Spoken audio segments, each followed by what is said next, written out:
National Weather Service Key West saying through 2 a.m. expect northeast gusts up to 50 miles per hour. This coming from the National Weather Service. We have reporters fanned out all across South Florida, and they're starting to see the effects in some of the communities like Brickell, South Beach, that sort of thing now. Yeah, we actually been checking in through some of our live cameras. If you've been watching us for the past few minutes, a couple hours now, and we do have Oralia Ortega joining us now live in Brickell. And is it raining there right now? I know it was raining there just a few minutes ago.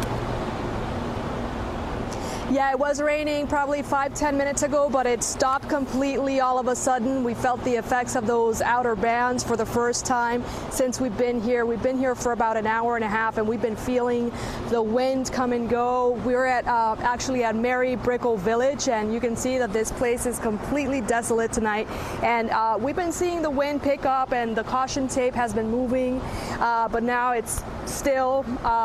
And all of a sudden, this wind felt different because this one was a little bit cooler, and then all of a sudden the rain started coming down. It came down so fast I had to run and get my rain jacket and my rain pants, and you can see that there are already some small puddles here and there throughout, which is really concerning because this is an area that is prone to flooding, and also, of course, this is an evacuation zone.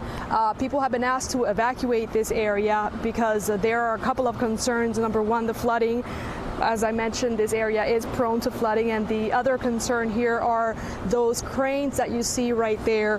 The city of Miami has warned residents that live near the construction cranes to avoid staying in a building that is next to one, because the 20 to 25 construction cranes in the city are designed to withstand winds up to 145 miles per hour. And of course, Irma, right now as it stands, the winds are higher than that.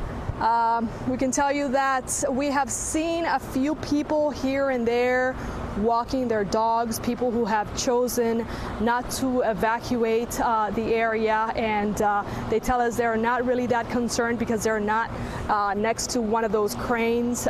We also saw a couple of workers finishing things up right here, putting some sandbags down and working on some of those shutters that you see right there, and putting some of the caution tape right there. But of course, Brickell Village is a popular spot, especially on a Friday night, and you can see that there's nobody around right now. We do see one person right now walking around, but other than that, it's very, very quiet out here. A very different scene than what you would normally see on a Friday night. Hi. Sure is. Did you say hello, sir. Did you say walking your dog at 1 in the morning? Oh, hey, when nature calls. Yes, they were walking their dogs. Well, you know what? That tells me one thing, that people in Brickell stay up late. Yeah. And if you would you look around you and tell me what it looks like in the buildings? Are all the lights off? Because we were looking at a live picture out of Miami Beach earlier, and it looked like most of the lights were off, which is a good sign, perhaps a sign that people did in fact evacuate. What are you seeing there in all those high rises around you? Yes, I was going to mention that. Thanks for reminding me, because I actually do see that there are some lights on. You can see they're scattered. They're probably half a dozen in that one building, one in that one other building. Let's see. Then they're just a handful if you take a look at the size of the building and the number of the units in the building compared to how many lights are actually on and how many people have apparently chosen to not evacuate this area. So yeah, I think most of the people here have taken heed to the warning that was given out here.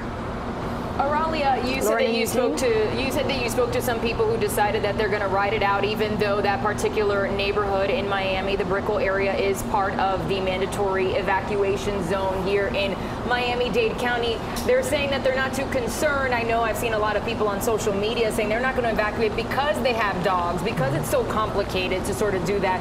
What are they telling you about why they're choosing to stay put? Is it a sort of a complication and a comfort factor?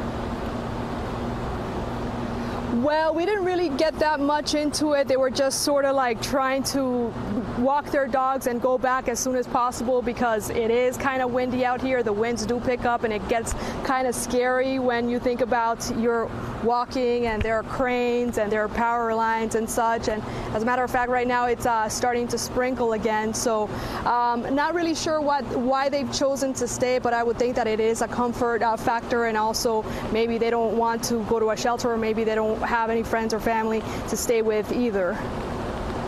Okay, Oralia Ortega reporting live for us from Mary Brickell Village. Thank you. Stay dry. I'm sure we'll be checking with you throughout the morning, and you probably won't be so dry next time we see you. Thanks, Oralia.